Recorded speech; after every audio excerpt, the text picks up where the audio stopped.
ಗುರು ಇವತ್ತು ಏನಿತ್ತು ಮ್ಯಾಚ್ ನಡೆದಿದ್ದ ನಿಜವಾಗ್ಲೂ ಇವತ್ತು ಒಳ್ಳೆ ಫೋನಲ್ಲಿ ಗೇಮ್ ನೋಡ್ದಂಗೆ ಆಗ್ತಿತ್ತು. ಫಿನ್ನಲ್ಲಿ ಏನು ಬ್ಯಾಟಿಂಗ್ ನೋಡ್ತಾ ಇದೀವಿ ಅಂದರೆ ಕೇವಲ 33 ಬಾಲ್ಗೆ 100 ರನ್ ಹೊಡೆದೇನೆ ಅಂದರೆ ಹುಡುಗಾಟದ ಮಾತಾ. ಯಪ್ಪ ಇಬ್ಬರೇ ಅನ್ನೋಕ್ಕಿಂತ ಅವ್ನು ಒಬ್ಬನೇ ಮ್ಯಾಚ್ ಮುಗಿಸೇನೆ ಇವತ್ತು ಸ್ವಾಮಿ. 33 ಬಾಲಿಗೆ 100 ರನ್ನ ಹೊಡೆದಿರುವಂಥದ್ದು ಐ ಥಿಂಕ್ ಫಾಸ್ಟೆಸ್ಟು ಸೆಂಚುರಿ ಅನಿಸುತ್ತೆ. ಅದಾದಮೇಲೆ 10 4 8 6 ಕೂರಿಸಿ 303 ಸ್ಟ್ರೈಕ್ ರೇಟಲ್ಲಿ ಗೇಮನ್ನು ಆಡಿರುವಂಥದ್ದು.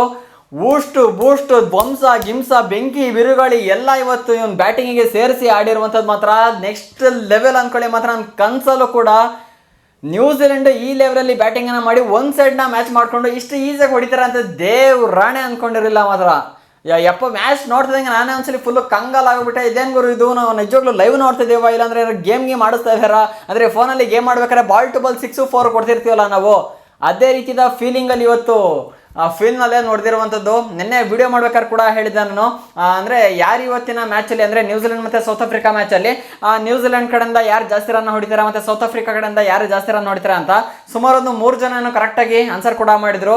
ನಿಜವಾಗ್ಲೂ ಸೈಕಾಗಿ ಪ್ರಿಡಿಕ್ಟ್ ಕೂಡ ಮಾಡಿದ್ರೆ ಸ್ಕ್ರೀನ್ಶಾಟ್ ಎಲ್ಲ ಹಾಕಿದ್ದೀನಿ, ಚೆಕ್ ಕೂಡ ಮಾಡ್ಕೊಬೋದು. ನಾನು ಹೇಳಿದ್ದೆ ನೀವು ಆನ್ಸರ್ನ ಕರೆಕ್ಟಾಗಿ ಕೊಟ್ರೆ ನಾನು ನೆಕ್ಸ್ಟ್ ವಿಡಿಯೋದಲ್ಲಿ ಸ್ಕ್ರೀನ್ಶಾಟ್ನ ಕೂಡ ಹಾಕಿನಿ ಅಂತ. ಅದು ಯಾವ ಬೇಸಿಸ್ ಮೇಲೆ ಪ್ರಿಡಿಕ್ಟ್ ಮಾಡಿದ್ರೆ ಗೊತ್ತಿಲ್ಲ, ಸೈಕ್ ಪ್ರೊಡಿಕ್ಷನ್ ಮಾತ್ರ. ಅದಾದ್ಮೇಲೆ ನಾನಂತೂ ನಿಜವಾಗ್ಲೂ ಇವತ್ತು ನ್ಯೂಜಿಲೆಂಡ್ ವಿನ್ ಆಗ್ತಾರೆ ಅಂತ ಕನ್ಸಲು ಕೂಡ ಯೋಚನೆ ಮಾಡಿರಲಿಲ್ಲ ಗುರು. ಅಯ್ಯಪ್ಪ ಅದು ಹೋಗ್ಲಿ ಸೋತ್ರ, ಅದು ಒಂದು ಸೈಡ್ ಮ್ಯಾಚು ಈ ಥರ ಹೀನೇವಾಗಿ ಸೋಲು. ಫಸ್ಟ್ನೇ ಇನ್ನಿಂಗ್ಸ್ ಅಂತೂ ಫುಲ್ಲು ಕಂಗಲ್ ಬರ್ತದಂಗೆ ಎಲ್ಲ ಔಟು. ಡಿಕಾಕ್ ಅಂತೂ ಮುಂಚೆನೇ ಸ್ಟ್ರಗಲ್ ಕೂಡ ಮಾಡ್ತಾರೆ. ನ್ಯೂಜಿಲೆಂಡ್ ಮೇಲೆ ಮ್ಯಾಚ್ ಬಿತ್ತು ಅಂದರೆ ಆಲ್ಮೋಸ್ಟು ಡಿಕಾಕ್ ಔಟ್ ಆಗಿದೆ. 13 ರನ್ ಒಳಗೆ ಇದುವರೆಗೂ ಔಟ್ ಕೂಡ ಆಗಿದೆ. ನೆನ್ನೆ ವಿಡಿಯೋದಲ್ಲಿ ಕೂಡ ಹೇಳಿದೆ ಡಿಕಾಕ್ ಆಲ್ಮೋಸ್ಟ್ ಸ್ಟ್ರಗಲ್ ಕೂಡ ಮಾಡ್ತಾರೆ. ಔಟ್ ಆದರು ಅಂದರೆ ಒಂದು 13 ಒಳಗೆ ಔಟ್ ಕೂಡ ಆಗ್ತಾರೆ ಅಂತ. ಅದೇ ರೀತಿಯಾಗಿ ನಾವು ಹತ್ತಿರ ನೋಡಿದ್ರು ಔಟ್ ಕೂಡ ಆದರು. ಫುಲ್ಲು ಸ್ಟ್ರಗಲು. ಅದಾದ್ಮೇಲೆ ಆ್ಯಡನ್ ಮಕ್ರಮ್ ಕೂಡ ಅಷ್ಟೇ ಕೇವಲ 18 ರನ್ ನೋಡ್ದು ಔಟು. ಸೊ ನಾನು ಇದು ನಿಜವಾಗ್ಲೂ ಎಕ್ಸ್ಪೆಕ್ಟೇ ಮಾಡಿರಲಿಲ್ಲ. ಡಿಕಾಕ್ ಕೂಡ ಆಡ್ತಾರೆ, ಮತ್ತು ಡಿಕಾಕ್ ಆಡಲಿ ಅಂದ್ರೆ ಕೂಡ ಅಷ್ಟೇ ಆ್ಯಡನ್ ಮಕ್ರಮ್ ಅಂತ ನೆನ್ಕೊಂಡು ಇವತ್ತು ಆಡ್ತಾರೆ ಅಂತ ಒಂದು ಎಕ್ಸ್ಪೆಕ್ಟೇಷನ್ ಇಟ್ಕೊಂಡಿದ್ರೆ ಏನು ಕರ್ಮ ಗುರು ಇವತ್ತು ಆಗಿದ್ದು ಮ್ಯಾಚ್ಗೂ. ಅದಾದ್ಮೇಲೆ ಬ್ಯಾಕ್ ಟು ಬ್ಯಾಕ್ ವಿಕೆಟ್ ಬಿದ್ದಿದ್ದು. ಯಾವಾಗ ಡಿಕಾಕ್ ಹೋಗ್ತದಂಗೆ ಮತ್ತೆ ಮೆಕಾಂಕಾಗಿ 2 ವಿಕೆಟ್ ಅದೇ ಓವರಲ್ಲಿ ಬ್ಯಾಕ್ ಟು ಬ್ಯಾಕ್ 2 ವಿಕೆಟ್ ಬಿದ್ದು ಫುಲ್ಲು ಸೌತ್ ಆಫ್ರಿಕಾನ ಕಂಗಾಲ್ ಮಾಡಿಬಿಟ್ಟಿದ್ದು. ಅಥವಾ 2ನೇ ಓವರಲ್ಲೇ ಫುಲ್ಲು ಮ್ಯಾಚು ನ್ಯೂಜಿಲೆಂಡ್ ಕಡೆ ಅವಾಗಲೇ ಬಂದ್ಬಿಡ್ತು. ಇನ್ನೇನು ಯಾನ್ಸನ್ ನಿಂತ್ಕೊಂಡು ಆಡಲಿಲ್ಲ ಅಂದರೆ ಇನ್ನೂ ಹೀನವಾಗಿ ಸೋತಾಗ್ಬಿಟ್ರು. ಇನ್ನೊಂದು 140 ಒಳಗೆ ಮೋಸ್ಟ್ಲಿ ಟಾರ್ಗೆಟನ್ನು ಫಿಕ್ಸ್ ಮಾಡಿ ಐ ಥಿಂಕ್ ನ್ಯೂಜಿಲೆಂಡರ್ ಒಂದು 10 ಓವರ್ ಒಳಗೆ ಮ್ಯಾಚ್ ಮುಗಿಸ್ಬಿಡೋರು ಅನ್ಸುತ್ತೆ. ಆ ಲೆವೆಲ್ ಇವತ್ತು ಗೇಮ್ ಪ್ಲೇ ಆಡಿರುವಂಥದ್ದು ನ್ಯೂಜಿಲೆಂಡರ್ ಮಾತ್ರ. ನಾನು ನಿನ್ನೆ ವಿಡಿಯೋ ಮಾಡ್ಬೇಕಾದ್ರೆ ಏನು ಹೇಳಿದ್ದೆ ಅಂದರೆ ನ್ಯೂಜಿಲೆಂಡ್ ಸೋಲ್ತಾರೆ ಗುರು, ಏನಕ್ಕೆ ಅಂದರೆ ಅವರು ಸೆಮಿಫೈನಲ್ಸ್ ತನಕ ಬಂದಿರೋದು ರನ್ ರೇಟ್ ಮೇಲೆ.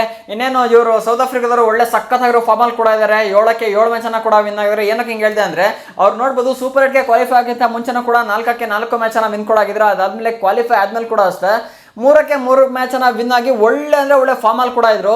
ಇಲ್ಲಿ ನೋಡಿದ್ರೆ ನಿಜವಾಗ್ಲೂ ಇಷ್ಟು ಮ್ಯಾಚನ್ನು ವಿನ್ ಮಾಡ್ಕೊಂಡು ಬಂದಿರೋ ಸೌತ್ ಆಫ್ರಿಕಾನ ಇದು ಅಂತ ನನಗೆ ಒಂದ್ಸರಿ ಶಾಕ್ ಆಗ್ಬಿಡ್ತಿತ್ತು. ಮ್ಯಾಚನ್ನು ನೋಡ್ತಾ ಸಖತ್ ಕೆಟ್ಟಾಗಿ ಗೇಮನ್ನು ಆಡಿರೋದು ಇವತ್ತು ಸೌತ್ ಆಫ್ರಿಕಾದ. ಬ್ಯಾಟಿಂಗಲ್ಲಿ ಕೂಡ ಅಷ್ಟೇ ಅದೇ ರೀತಿಯಾಗಿ ನೋಡ್ತಿತ್ತು. ಅದಾದ್ಮೇಲೆ ಬೌಲಿಂಗ್ ಅಂತ ಕೇಳಂಗೆ ಎಲ್ಲ ಬಂದಿರಲ್ಲ, ಫುಲ್ಲು ಸೆಂಚುರಿ ಹೊಡ್ಸ್ಕೊಂಡಿದ್ದಾರೆ. ಈ ಕಡೆ ಲುಂಗಿನೂ ಇಲ್ಲ, ಗಿಂಗಿನೂ ಇಲ್ಲ, ರಬಡನೂ ಇಲ್ಲ, ಯಾರು ಕೂಡ 1 ವಿಕೆಟ್ ಅನ್ನು ಬಿತ್ತು ಅಷ್ಟೇ. ಯಾರ್ದು ಅದು ಟೀಮ್ಸ್ ಎಫರ್ಟ್. ಅದು ಅಳುಕ್ ಪುಳುಕಲ್ಲಿ 1 ವಿಕೆಟ್ ಕೂಡ ಬಿದ್ದಿದ್ದು ಟೀಮ್ಸ್ ಎಫರ್ಟ್ ಇಂದು. ಇಲ್ಲಾಂದ್ರೆ ಇಬ್ರು ಕೂಡ ನಿಂತ್ಕೊಂಡಿತ್ತು ಮ್ಯಾಚನ್ನು ಹೊಡೆದು ಬಿಸಾಕ್ಬಿಡೋರು.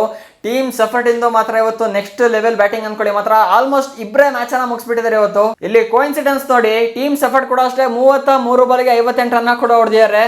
ಅಂದ್ರೆ ಈ ಜಸ್ಟ್ ಹಾಫ್ ಸೆಂಚುರಿ ಹೊಡೆದಿರುವಂಥದ್ದು. ಹಾಫ್ ಸೆಂಚುರಿ ಮೇಲೆ 8 ರನ್ ಹೊಡೆದಿದ್ದಾರೆ teams effort.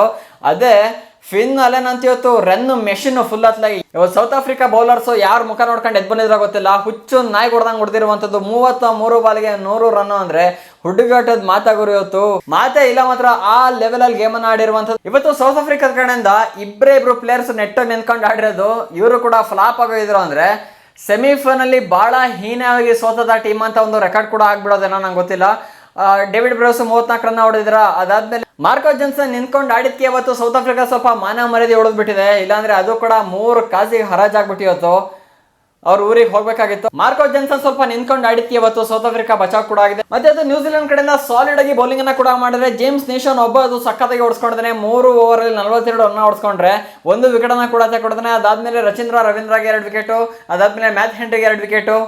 Starting match entry ಹೊಡ್ಸ್ಕೊಂಡ್ರು ಕೂಡ ಲಾಸ್ಟ್ಗೆ ವಿಕೆಟ್ ಅನ್ನ ಕೂಡ ತೆಗೆದ್ಬಿಟ್ರು. ಅದೊಂದು ಪ್ಲಸ್ ಕೂಡ ಆಯ್ತು. ಅದಾದ್ಮೇಲೆ ಮೆಕಾಂಕಾಗೆ 2 ವಿಕೆಟ್, ಸ್ಯಾಂಟ್ನರಿಗೆ ಮಾತ್ರ ಇಲ್ಲಿ ವಿಕೆಟ್ ಬಿದ್ದಿಲ್ಲ, ಆದ್ರೆ ಒಳ್ಳೆ ಕಂಟ್ರೋಲ್ ನ ಕೂಡ ಇಲ್ಲಿ ಮಾಡ್ಕೊಂಡಿದ್ದಾರೆ. ಫೈನಲ್ ಈಗ ನ್ಯೂಜಿಲೆಂಡ್ ಫೈನಲ್ ಗೆ ಎಂಟ್ರಿ ಕೂಡ ಆಗಿರುವಂತದ್ದು. ಎಕ್ಸ್ಪೆಕ್ಟೇ ಮಾಡಿರಲ್ಲ ಯಾರು ಕೂಡ ಫೈನಲ್ ಗೆ ಎಂಟ್ರಿ ಆಗ್ತಾರೆ ಅಂತ. ಏನಕ್ಕೆ ಅಂದ್ರೆ ಅವಾಗ ಒಂದು ಮ್ಯಾಚ್ ಇಂಗ್ಲೆಂಡ್ ಮತ್ತೆ ನ್ಯೂಜಿಲೆಂಡ್ ಮ್ಯಾಚ್ ಆದಾಗ ಸೋತ್ ಬಿಟ್ರಲ್ಲ, ಅವಾಗ ಪಾಕಿಸ್ತಾನ ಏನಾದ್ರು ವಿನ್ ಆಗಿತ್ತು ಅಂದ್ರೆ ಪಾಕಿಸ್ತಾನಕ್ಕೊಂದು ಚಾನ್ಸ್ ಸಿಕ್ಕಿತ್ತು. ಆದ್ರೆ ಲಕ್ ಅನ್ನೋದು ಎಷ್ಟು ಮ್ಯಾಟ್ರ್ ಆಗುತ್ತೆ ಅಂತ ಇದರಲ್ಲೇ ಗೊತ್ತಾಗುತ್ತೆ.